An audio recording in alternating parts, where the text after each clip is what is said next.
Ave Maria, this is Friar Roderick here for AirMaria.com, and we're in the State Capitol building in Hartford, Connecticut. And we're here for the SB 899 vote to try and show our support for religious freedom in view of that bill being voted on and hopefully get some amendments for that. And we have here Peter Wolfgang, who is spearheading with the Family Institute of Connecticut a demonstration of support for religious liberty. How you doing, Pete? I'm good, Friar Roderick. We have, to my surprise, because it was less than 24 hours notice, we have about 60 or 70 Family Institute activists here wearing the religious liberty sticker.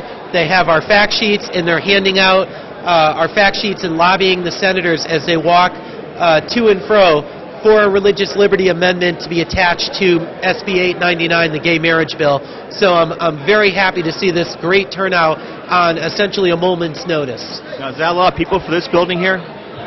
I think it is, considering the dynamics of it. I mean, it was less than 24 hours notice. This bill is, one way or another, this bill unfortunately is going to pass. Okay. The real fight is over amending this bill. And, I mean, here we are after the Kerrigan ruling. I mean, the court has undemocratically imposed same-sex marriage on Connecticut. But everyone here, all our people, are still very angry, and they're fighting, and they're fighting mad, and they're right. They should be fighting mad. Yeah, right. And they were so mad they had a lot of phone calls and a lot of emails coming in, right? How many of those came in? Do you know? 20,000. 20,000 phone calls. The legislature has just been buried with them for about a week now. Beginning on Thursday, Family Institute ran full-page ads Thursday, Friday, and then with the help of the Knights of Columbus on Sunday, we co-sponsored an ad, and then the Knights of Columbus ran their own ad on Monday. So you're talking 4 days in the space of a week of full-page ads. Other organizations, National Organization for Marriage ran some radio ads, and the cumulative effect of all this is 20,000 phone calls to the legislature. However, we have to remember what legislature it is we're talking about. This is Connecticut, and special interests have such a stranglehold over this building that these guys are that separated from public opinion that it wouldn't be shocking to me, unfortunately, if they thought they could shrug off 20,000 phone calls. Wow. So we're trying to bury them with last-minute lobbying, display of strength to say, look, you got to pay attention to those 20,000 phone calls. Right. There are people behind them who represent those calls. We're here. Right. Those 20,000 calls were not a mirage. And also, I think this is key for our Roderick. It hasn't gotten enough play in the media or here at the Capitol. The Knights of Columbus sponsored a poll done by Marist College, very reputable poll, showing overwhelmingly that the people of Connecticut want this bill amended. Right. They want religious liberty protected. Right. They don't want gay-related issues taught in the public schools, homosexuality and so forth. And that's not getting enough attention here in this building. No. I know if UConn or Quinnipiac put out a poll in favor of same-sex marriage, there would be wall-to-wall coverage in our media. Right. This Knights of Columbus Marist poll, which I think is a very important poll, it's like it's invisible here.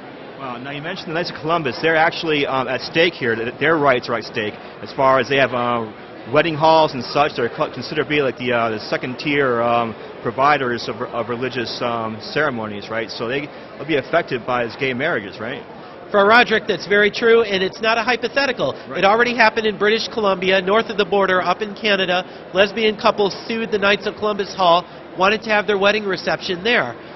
So this is not a hypothetical for the Knights of Columbus. None of the issues that we're mentioning are things we made up. Even our opponents aren't saying, oh, you're alarmists, that will never happen here in Connecticut. When we talk about Catholic Charities in Boston being forced out of adoptions, when we talk about the Methodist organization in New Jersey that lost tax-exempt status over its pavilion, and when we talk about the Knights of Columbus being sued in Canada, our opponents never say, oh, that will never happen in Connecticut. They say, yes, it will happen, and it should, because you guys are the equivalent of racial bigots. This is discrimination, it's racist, and these things should happen. Right. So we're trying to explain to the senators who will listen, if there are any, that, look, even our opponents aren't telling us this is not going to happen. They're just saying that it's a good thing, it should happen. So we're trying to prevent that and save whatever we can of religious liberty here in the state of Connecticut.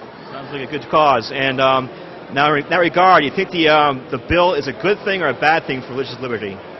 Well, the bill is a bad thing for religious liberty. It's something we're stuck with Family Institute doesn't support the bill, Right. but we have to be smart about this, and our real goal right now, because we don't have the votes to stop this bill, is simply to amend this bill. That's been the real target of our advocacy and our lobbying on this bill all along, because the Kerrigan ruling did come down, and a lot of these legislators, unfortunately, they don't pay as close enough attention to the issue as they should. Right. They don't know that in Massachusetts, that decision for gay marriage up there was never codified by the legislature. Right. The folks here in Connecticut, unfortunately, the legislators think this is something they have to do. Right.